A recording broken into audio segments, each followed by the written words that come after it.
What's up, everybody? Dylan here with Dwoo Does Things. Thanks for stopping into my channel, and today I'm going to be reviewing the Rab Xenon insulated synthetic jacket. So let's get into it.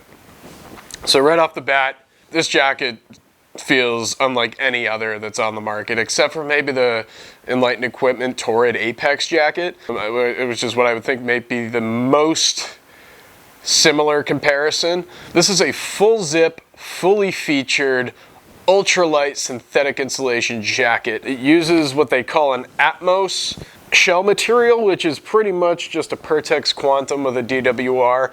I'd probably, I wouldn't even guess that. I'd say probably a 15 denier material. It's very light, very soft, buttery smooth, and then the insulation is a 60 gram per square meter insulation, which again, to compare it, I would equate it very similarly to like a ClimaShield Apex 60 gram, like Primaloft. I mean, it's like Primaloft. It's, it's continuous filament face insulation as opposed to filled insulation or blown in insulation, and it's incredibly warm for for how light this jacket is, and for just picking it up and holding it, you'd think, oh, okay, this is no more than a windbreaker for, cool spring or fall days. But I've used this thing up in Tuckerman Ravine in late winter, early spring, up on Mount Washington, and it absolutely blocks the wind phenomenally and just really maintains a great loft and traps in a ton of heat.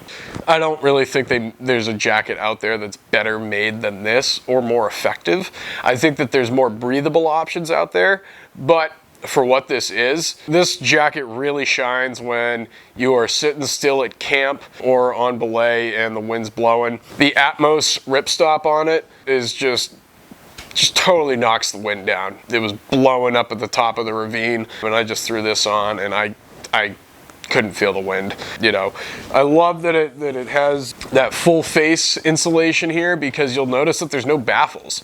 It's just a straight sheet of insulation all the way throughout this jacket, which really lends to the consistency of the insulation. So there's really no cold spots. I mean, I guess if I were to come up with a downside of that, I don't know.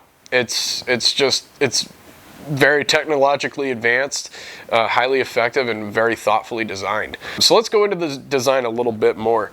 I love the features on this jacket, starting with the hem here. It's got a hem draw cord on each hip with a nice little pull tab on it. And it locks in very, very well. And then it's just got the two pinch releases, and it comes out excellently. I tend to teeter between a medium and a large, depending on the garments that I buy. I'm 5'7". I have a 40-inch chest, 32-inch waist, 17.5-inch torso, 32-inch arms, 22 inches pit to pit. I weigh 175 pounds. And I got a large in the Xenon, and it does fit fairly baggy, but I really like that, actually, especially with the hem draw cords. That actually helps increase the loft a little bit. It's a much more of a relaxed fit, super comfortable, very maneuverable. The elasticized cuffs, which I really like on this jacket, really keep the sleeves where they need to be. They never ride up on my hands, and it just traps the heat in really nicely. I've had this all winter, and all fall and all winter, 2021-22, and I absolutely love it. So going into it a little bit more, the zipper is a great design. It feels like kind of a medium weight zipper. It's not the super small one like you find on the Ghost Whisperer, but it's not necessarily overbuilt. It really seems just right. And then the pull tab on the zipper is great as well. The zipper, flows really smoothly, hardly ever gets caught. That's a great design. Because it is Rab, the zipper is on the other side. So you'll notice that the zipper, there's a little bit of a zipper guard here, so you also keep the wind out from penetrating through the zipper, which is great. It's not insulated, but it does feel nice and robust, and it does stay out of the way when you're trying to zip. On the inside, you do have a chest pocket here, which is great, an internal chest pocket. And one thing that I noticed about it that I'm not a huge fan of is that the pocket lies on the outside of the insulation. So there's insulation on the inside of the pocket, but I really don't feel any on the outside. You know, you can see my fingernail poking through basically. So if you're gonna try to keep stuff warm in your pocket here, that's not gonna work very well. So I would say that that is a slight drawback on this jacket. It does pack down into its chest pocket. That's what this tab is for on the inside. I'm typically not a proponent of packing it down into your chest pocket, for the reason being that jackets and garments like this oftentimes pack much more efficiently when they're just filling empty space in your pack. So that's why I typically don't use stuff sacks or the chest pocket stuff on an insulating layer like this, just because I like to fill the empty spaces in my pack with it instead, and just make a more efficient use of the space and kind of close out all the dead space in the pack. Moving along with the features, sticking with zippers here. It does have a two-way zipper, and that goes right along with the design of it being a belay jacket. It's not a belay parka, but it is a fantastic jacket for, you know, those cool fall days, cool spring days when you do need some protection from the wind. Maybe it's earlier or later in the evening and that sun is either hasn't come up yet, or maybe it's setting and things are starting to cool off. This jacket's really gonna shine in situations like that. But you know, I've again brought it all the way down to 0 degrees and it's been a very nice layer for me. Granted, I had other layers on underneath it, but this makes a fantastic outer layer, which I think is its primary purpose, but also fits great underneath a shell too. So it's an extremely versatile jacket. So getting into the hood, you do have this beard guard here. Very, very, very soft, kind of a micro fleece, I would say. So I really like that. This jacket is built for protection. This hood goes way up and it's fully insulated all the way around the neck, so you don't have any cool pinch spots in there, and it pretty much goes all the way up to my bottom lip. So you'll see that the face hole is quite small, and especially, you know, I'm almost always wearing a hat, so that does help with the hood there. It's a fully elasticized hood. Sorry. Forgot the lavalier is still going. So talking about this hood, it does have that micro fleece beard guard in there, which is very nice for keeping your chin nice and smooth and not getting all irritated. The elasticized hood goes up very, very high all the way to my bottom lip, and the face cavity is nice and tight and small, but it doesn't limit or restrict visibility. And I am able to turn my head. I mean, I'm wearing a build hat here, but the hood does support head turning, which is critical, I would say. You know, if you're turning your head and it's getting lost in the hood, that's a design failure to me. But non-existent in the Rab Xenon. This jacket, you know, Rab, the mountain people, they do it right. They spent a lot of time designing this jacket, put a lot of thought into it, had a lot of testers that went into contributing to its design, and it's fantastic. Since this model, they have come out with a newer iteration. I like the look of this one better, but from everything that I've heard, the new Rab Xenon is just as effective, just as functional.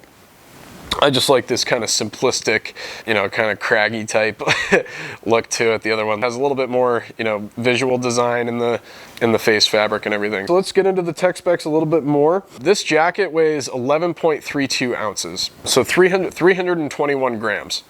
It's really light. It's not the lightest, but it's really light, and it packs down beautifully. And I'm going to show you right now. So again, I'm going to be using my 32 ounce Chinese food soup takeout container to test its packability. And a lot of you might be aware that synthetic insulation garments are not quite as packable as down. That's fine, because the Rab Xenon does a very good job. You will notice that when I'm packing this, you'll see that it kind of puffs up full of air in a lot of ways. That is an indicator of breathability. It's not the most breathable jacket, but it's a highly protective insulated jacket, which is great. And given that it doesn't really have like a Gore-Tex outer shell or anything, it does resist light precipitation and wind very, very well. So there you have it. doesn't quite pack down all the way in. But that's what we're looking at. I'd say maybe 15% of the jacket's still poking through. Whereas, for example, the Ghost Whisperer did pack all the way into this 32-ounce container, which is impressive, but that's the only thing impressive about the Ghost Whisperer, and I'm going to stop talking about it now in this video. The Rab Xenon for synthetic fill insulated jacket of this weight, 11.32 ounces, 321 grams. This is one of the lightest, most effective synthetic jackets you'll get on the market. It's never leaving my arsenal. I wish I'd bought more. I probably will buy the new version and test that out and check it out. Overall, I'm a huge fan of Rab. Their garments are typically a little bit more slim-fitting, athletically built. They are a UK brand, so, you know, that kind of does lend to the design and sizing of their garments. So, you know, again, I teeter between a medium and a large, and I chose a large for this one. I think I could have fit into a medium, but I wouldn't have all this range of motion, and I wouldn't have necessarily all the loft. It'd be much tighter fitting. I can layer under this very, very well, which I'm happy about. So when talking about layering with the Rab Xenon, right now I have my Big Agnes Dome Peak hoodless pullover underneath, which is a Primaloft Gold Active Insulation lightweight mid layer. And I have it on underneath the Xenon here, and it doesn't feel tight. There's no constricting of movement. There's no compression of loft. There's just more warmth. If you want to use this jacket and be able to extend its range down to lower temperatures, just put a layer on underneath and you'll be good. And especially with like an active insulation layer like this underneath, that's really going to help with moisture management, breathability, etc. Even though the Xenon itself isn't the most breathable garment out there, you're going to be comfortable. It's bottom line, it's easy to layer with this. Especially if you size up. The hand pockets are huge. I'm able to fit like a Nalgene in there, which is really neat. This is just a quintessential climbers and belay jacket. I really love it for mountaineering, and I love it for taking out on ski tours. I love it for wearing around town. It's kind of a flashy, loud piece. You know, it's actually helped me connect with a few people in the past. You know, they'll say, "Hey, that's a Rab Xenon." I say, "Yeah, I love this jacket." Blah blah blah. So when people see the Rab brand and recognize it, it's usually lends a smile, which is cool. If you have any questions, drop them in the comments below. I'll try to respond. Thanks so much. Dewu Does Things, Rab Xenon. If I had to give it a rating 1 out of 10, I'd probably give it a 9. I do like a little bit more breathability, but this is really my go-to jacket, especially when conditions might be a little bit wet. Really, you know, this is the LLB and ultralight 850 down hooded sweater. This has been my number one go-to insulating layer just because it's so damn warm. Weighs about 2 ounces more than the Xenon,